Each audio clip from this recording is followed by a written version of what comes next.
Hello everyone, welcome to my YouTube channel let's study साथ साथ। तो जैसा कि आप स्क्रीन पर देख पा रहे हैं, ये अभी हाल फिलहाल में आई हुई नई वैकेंसी की अपडेट है।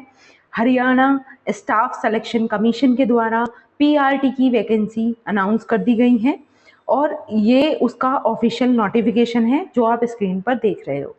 ठीक है, इसकी कंप्लीट डिटेल हम देखेंगे इस नोटिफिकेशन में। क्या सिलेबस रहने वाला है, क्या एग्जामिनेशन प्रोसीजर रहने वाला है, किस तरीके से अप्लाई करोगे आप, या फिर इसमें एज रिलैक्सेशन क्राइटेरिया क्या दिया हुआ है, फी स्ट्रक्चर क्या है और फिल करने की लास्ट डेट क्या है, ये सारी चीज़ों के बारे में हम डिस्कस करेंगे।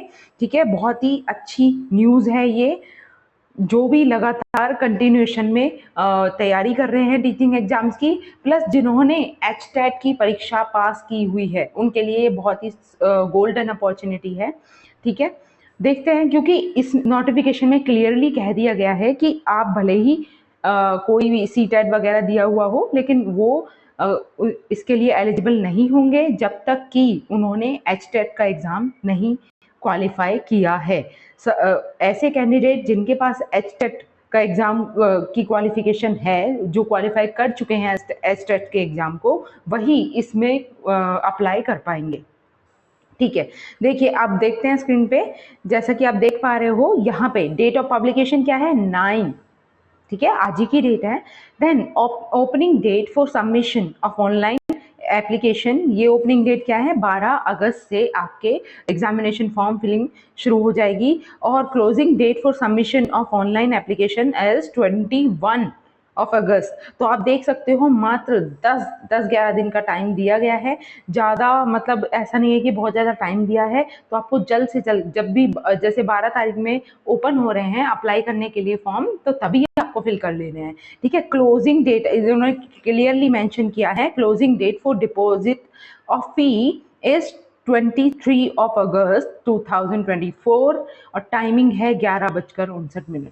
ठीक है, टेबल ऑफ कंटेंट आप देखोगे इसमें ना, आप देखिए HSSC की वेबसाइट से इस ऑफिशियल नोटिफिकेशन को आप डाउनलोड कर सकते हो और उसमें टेबल ऑफ कंटेंट में सारी चीज डिटेल में दी गई है और पेज नंबर दिए गए हैं। तो आप हर एक चीज को यहाँ से बहुत ही क्लियरली हर एक चीज को देख पाओगे। जैसे invitation of application page number 2 पे दिया है, detail of post and qualification 2 और 3 पेज नंबर पे है, देन रिलैक्सेशन ऑफ एज 3 और 4 पे है।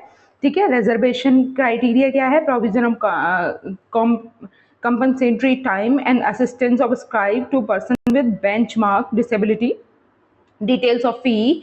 ठीक है, ये सारी चीजें हम वन बाय वन करेंगे। जो मेन क्राइटेरिया है उन्हें सबसे पहले हम देखते हैं रिलैक्सेशन के बारे में, या फिर नंबर ऑफ वैकेंसीज कितनी है। स्टार्टिंग में हम इसे देख लेते हैं। देखिए यहाँ पे दिया हुआ है नंबर ऑफ वैकेंसीज के बारे में, details of the post. PRT की वैकेंसी है मेवात कैडर के लिए, केवल मेवात कैडर के लिए वैकेंसी निकली है। टोटल जो है वो कितना है, 1456 वैकेंसीज हैं, जिनमें से 607 जनरल की है, 300 एससी की है और बाकी जो हरियाणा की रिजर्वेशन कैटेगरीज हैं उनके लिए पोस्ट है। साथ ही साथ पीडब्ल्यूडी के लिए भी इन्होंने अलग से क्लियरली मेंशन कर दिया है, 58 वैकेंसीज पीडब्ल्यूडी के लिए हैं, जिनमें से ओएच की 15 है, बीएच की 15 है, एचएस की 14 है एंड बीडी 14 वैकेंसीज हैं। ठीक है, तो टोटल नंबर ऑफ वैकेंसीज कितनी है, 1456। ओके, इसमें यहीं पे देख लेते हैं कि इनकी क्वालिफिकेशन क्या है, कौन इसे अप्लाई कर सकता है, एलिजिबिलिटी क्राइटेरिया क्या दिया हुआ है। तो आप यहाँ पे देख पाओगे, सीनियर सेकेंडरी और its equivalent with at least 50% marks and 2 year diploma of elementary education. ठीक है, तो सीनियर सेकेंडरी प्लस उसमें कम से कम 50% मार्क्स होने आपको जरूरी है, कंपलसरी है, एंड साथ ही साथ आपका 2 साल का वही एलिमेंट्री एजुकेशन का डिप्लोमा, या फिर senior secondary for its equivalent with at least 45% marks and 2 year diploma in elementary education in accordance with the NCT recognition norms and procedure regulation 2002। ये इससे थोड़ा सा डिफरेंट है, तो उसको आपको ध्यान से देख लेना है। देन आपका जो भी एलिजिबिलिटी क्राइटेरिया बनता है उसको ध्यान में रखते हुए आप अप्लाई करोगे।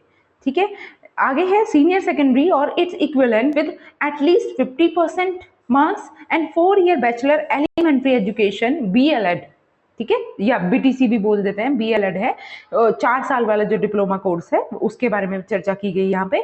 सीनियर सेकेंडरी और its equivalent with at least 50% marks and 2 year diploma in education special education में, ठीक है, जिसने 2 ईयर डिप्लोमा स्पेशल एजुकेशन में किया हुआ है उसके लिए भी ये वैकेंसी है। या फिर इससे अलग क्या है, BA BSc BCom, मतलब कोई भी graduation degree and 2 year diploma in elementary education by whatever name done, और 2 साल का एलिमेंट्री एजुकेशन का डिप्लोमा। बेसिकली जो BLED वाले स्टूडेंट है, BTC वाले स्टूडेंट है या DLED वाले स्टूडेंट है वो इसमें अप्लाई कर सकते हैं, ठीक है। उसके अलावा यहाँ पे सेकंड पॉइंट देखना है, मोस्ट इंपॉर्टेंट है, देखिए certificate of having qualified Haryana teacher eligibility test, जिसके पास HTET का सर्टिफिकेट है वही इसे अप्लाई कर सकता है।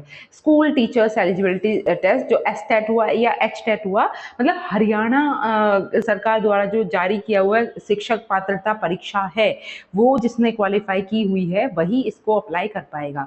नेक्स्ट है थर्ड पॉइंट दिया है मैट्रिक। देखो एक कंडीशन इन्होंने और डाली है, ये भी आपको ध्यान में रखनी है, मोस्ट इंपॉर्टेंट कंडीशन है। क्या है, मैट्रिक विद हिंदी या फिर संस्कृत, ठीक है, या इन दोनों, देखिए दो क्राइटेरिया दिए हुए हैं, या तो फिर ये वाला क्राइटेरिया हो मैट्रिक विद हिंदी या संस्कृत, मतलब हिंदी या फिर संस्कृत लैंग्वेज से एक लैंग्वेज होनी चाहिए मैट्रिक में, और या फिर ये वाला क्राइटेरिया क्या 10+2 BA MA with Hindi as one of the subject, क्या कि 12th में भी BA या MA में हिंदी एज अ सब्जेक्ट होना चाहिए, ठीक है। तो ये भी आपको ध्यान रखना है, ये कंडीशन और लागू की गई है। तो ये तीनों कंडीशन को आपको ध्यान में, अप्लाई करने से पहले ये आपको देख लेना है कि आपकी क्वालिफिकेशन सही बन रही है या नहीं, ठीक है।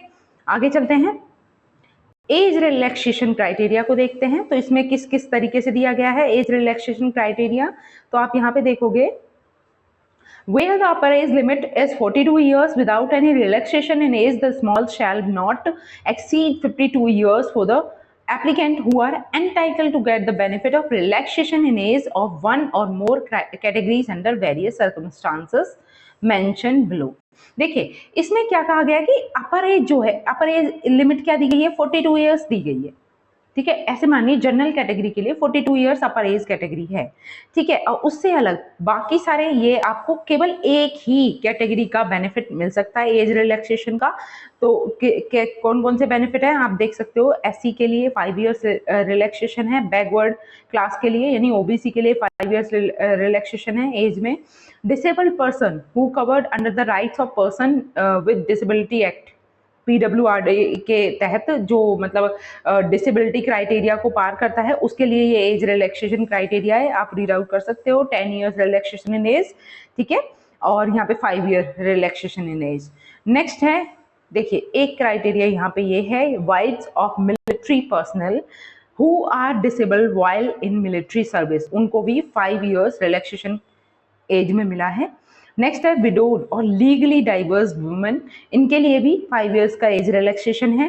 Judicially separated women residing separately for more than 2 years from the date और age prescribed for the purpose of age for applicant of other. तो ऐसी महिलाएं जो सेपरेटेड हो चुकी हैं लीगली, तो वो उनके लिए भी 5 इयर्स रिलैक्सेशन एज है। नेक्स्ट अनमैरिड वुमेन के लिए भी इन्होंने क्राइटेरिया रखा है, 5 इयर्स का रिलैक्सेशन दिया है एज क्राइटेरिया में। एक्स सर्विसमैन के लिए भी है, ठीक है, तो यहाँ पे एज रिलैक्सेशन ये क्राइटेरिया दिया हुआ है। अब चलते हैं मेन जो एग्जाम का क्या पैटर्न रहने वाला है, ठीक है, क्या सिलेबस रहने वाला है, उस चीज की चर्चा करेंगे, वो मोस्ट इंपॉर्टेंट है, ठीक है। देखिए यहाँ डिसेबिलिटी के क्राइटेरिया दिए हुए हैं, अप्लाई कैसे करना है वो सारी चीजें हैं यहाँ पे, ठीक। आगे चलते हैं, हम देखने वाले हैं अब सिलेबस के बारे में। देखिए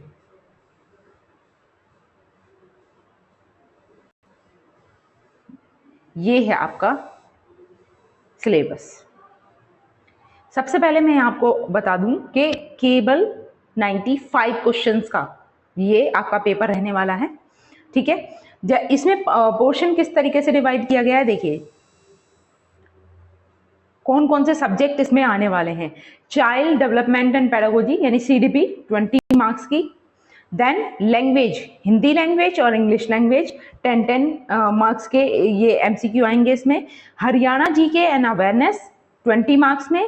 general intelligence and reasoning ability 10 MCQ आएंगे इसके। Mathematics 20 MCQs and environmental studies 10 MCQ। ठीक है, तो इस तरीके से इन्होंने सिलेबस को डिस्ट्रीब्यूट करके यहाँ एक ब्लूप्रिंट हमें दे दिया है कि कौन से पर्टिकुलर सिलेबस, कौन से पर्टिकुलर सब्जेक्ट से कितने क्वेश्चंस आने वाले हैं। अब इसका डिटेल सिलेबस इस तरीके से है। चाइल्ड डेवलपमेंट एंड पेडागोजी, देखिए तो क्या क्या है CDP के अंदर। 20 मार्क्स की CDP आने वाली है, और ऐसा नहीं है, आप देखोगे एज कंपेयर टू CTET या फिर UP TET, इनसे थोड़ा टफ लेवल का STET का एग्जाम होता है, उसमें भी आप देखोगे कि CDP जो है काफी हाई लेवल की पूछी जाती है। तो ऐसा नहीं है कि इजी रहने वाला है, हालांकि ये कॉन्सेप्ट हम बहुत जो तैयारी में होंगे स्टूडेंट वो पहले से जानते होंगे इन कॉन्सेप्ट के बारे में, पढ़ चुके हैं हम लोग इस चीज को, लेकिन उसका क्राइटेरिया भी हमें समझना है।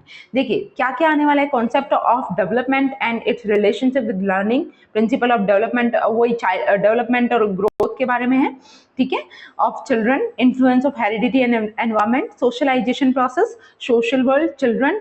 ठीक है, स्टार्टिंग में ये वाले टॉपिक्स हैं। देन पियाजे की थियोरी है, कॉलबर्ग की है, बाइगोत्स्की की है। ठीक है, construct and critical perspective, concept of child centred and progressive education, critical perspective of the construction of intelligence, multi dimension intelligence. तो ये सब थियरीज हमको कवर करनी होंगी। ठीक है, then continuous and comprehensive evaluation. ठीक है, यहाँ पे इवैल्यूएशन, मेजरमेंट इवैल्यूएशन और वो सारी चीजें इसमें आ ही जाएंगी। Perspective and practice, formulating appropriate questions for assessing readiness level of learner, for enhancing learning and critical thinking in the classroom and for the assessing learning learner achievement. Next आपका topic दिया है, next unit दी है, concept of inclusive education and understanding children with special need. ठीक है, मतलब inclusive education का part यहाँ पे दिया है इस यूनिट में। Addressing learner from diverse background including disadvantage and deprived, addressing the needs of children with learning difficulties, impairment, addressing the talented, creative, specially abled learner. ठीक है, तो इंक्लूसिव एजुकेशन को कंप्लीटली पढ़ना होगा। देन लर्निंग एंड पेडागोजी से related है यहाँ पे ये वाली unit, how children think and learn, how and why children fail to achieve success in school performance.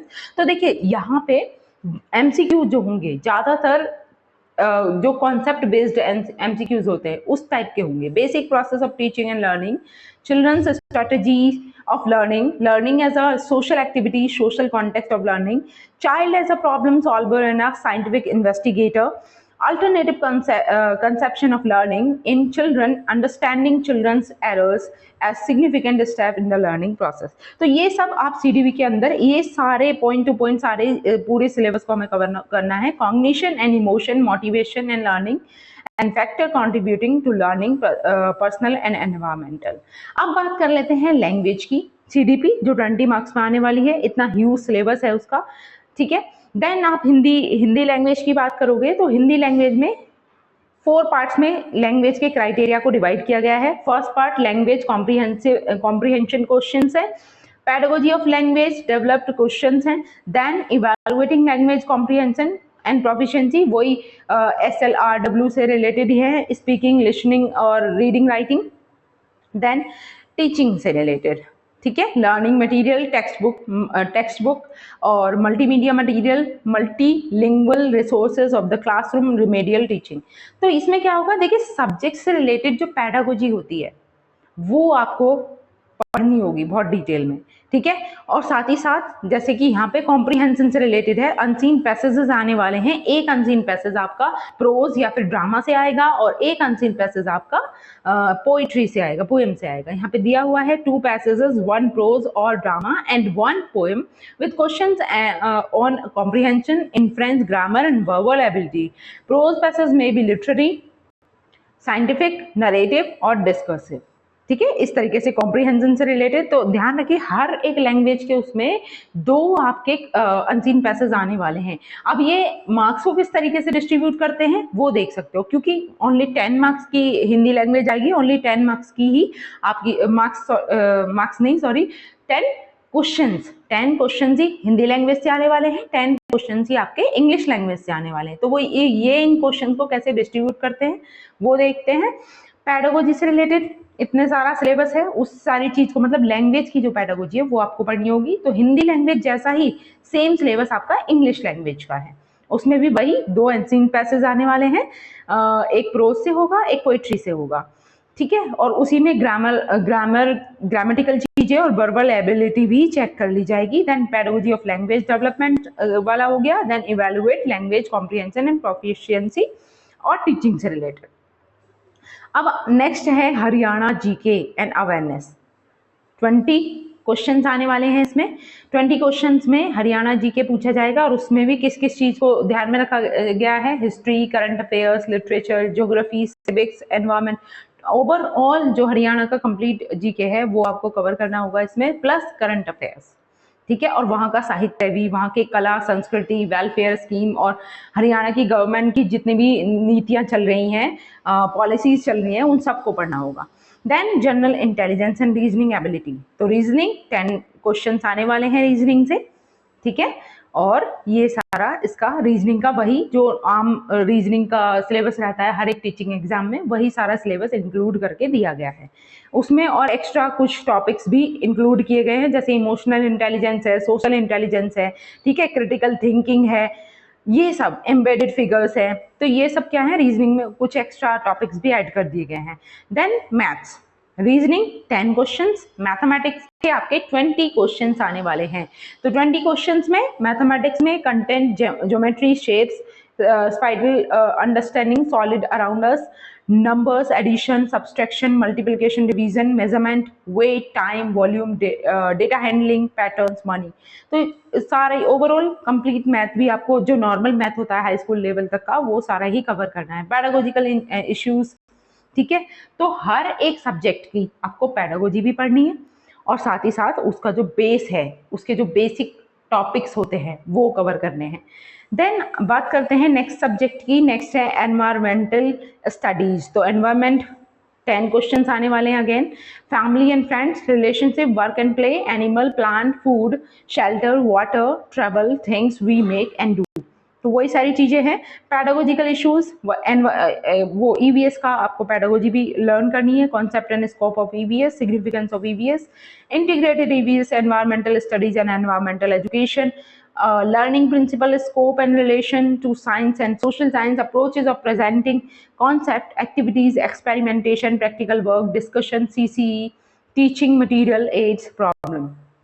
ठीक है, अब यहाँ पे एक चीज आपको नोट करनी है, जैसे कि यहाँ पे नोट बना के दिया गया है, इंपॉर्टेंट चीज है।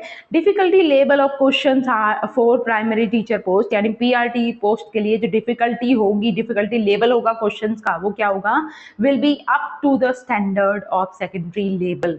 ठीक है, सेकेंडरी लेवल यानी 9 to 12। ठीक है, तो सेकेंडरी लेवल तक का अप टू सेकेंडरी लेवल होने वाला है डिफिकल्टी लेवल। ठीक है, आगे चलते हैं। देखिए इसमें एक चीज और ध्यान करनी है कि यहाँ पे एग्जाम का प्रोसीजर क्या रहने वाला है। एक ही पेपर होगा आपका, ठीक है, और उसमें एक चीज मोस्ट इंपॉर्टेंट दी हुई है, उसको हमें रीड करना है, जो एग्जामिनेशन पैटर्न रहने वाला है उसके बारे में। ठीक है, इसमें नेगेटिव मार्किंग नहीं है, ये ध्यान रखना है।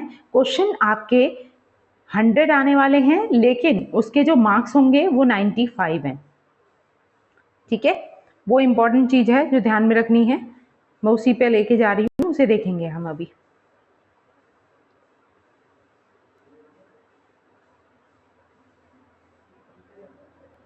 देखिए यहां पे लिखा हुआ है डिटेल ऑफ फी।